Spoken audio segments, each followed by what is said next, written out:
Okay, the church, it means a lot to me. By traveling around, I went to many different churches, and I see how they operate, and I see how we operate here. And I always thought we could do better. So I came back home and I decided to do whatever I can to do. And first thing we had to do was build a church because our old church wasn't fit to come in. So I used to try to do things here. And one Saturday I was here repairing a leak in the ladies' restroom. And all of a sudden I find myself on the ground because the floor was rotten. That same 100-year-old lady, she used to live across the street. And lots of time you have an idea, you're talking to people, but they don't receive it. You got to find somebody who they would listen to. So I sent for her, she came over and looked. She said, "What you want me to do?" I said, "Just tell the people we need to do, start on this church." So she got up and talked to the people, and the people started. Your family has been here how many years now? My family, from birth, From birth? yeah, from birth.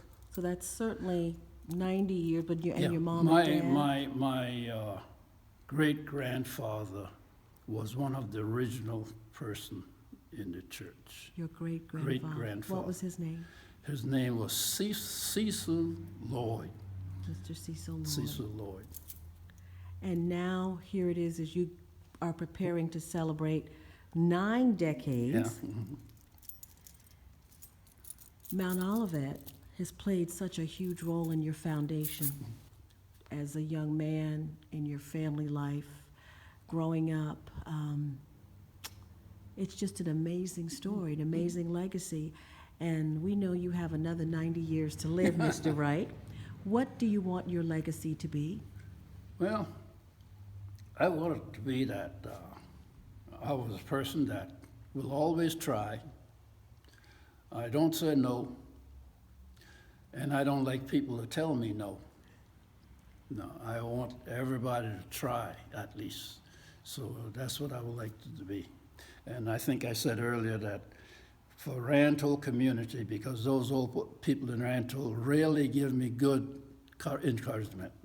That's why if I'm able to set up a scholarship for those young kids coming up through Rantoul, because when I graduated from Burke School, we had our service in Moore Street Baptist Church. So when you march in, you don't know who's sitting in the pew until we got ready to march out. And when I turn around, all these Rantoul people sitting there. How did that make you feel? Great. And they thought this was the greatest thing happened to Rantoul. So the legacy would be able to give those kids the opportunity that you had That yeah. for them to go to Yeah. college and not have to worry about their finances. That's right. And because you're a person who doesn't say no That's right. and doesn't like to be told no, No. you're going to figure out a way to make that happen. But we're going to be with you on that. Because when I got my first paycheck in the Air Force, as a teenager, when you work, you get paid, you take your paycheck, give it to your parents. They give you what they think you should have. I got paid in the Air Force.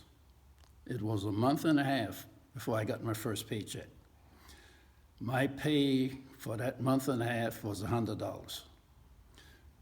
The Air Force take $1 for the old soldiers' home and $1 to do my laundry. So there I was, had $98 in my hand. 4 $20 bill, 1 10, 1 5, and 3 1. And they pay you by your name, so I was the last person to get paid. Go to the barracks and I see something I never did see in my life. Everybody got a foot locker. They put it together, put the blanket over it, and all kind of gambling games, you know. So I was worried. In orientation, everybody talked to your personnel, lawyers, doctors, chaplain.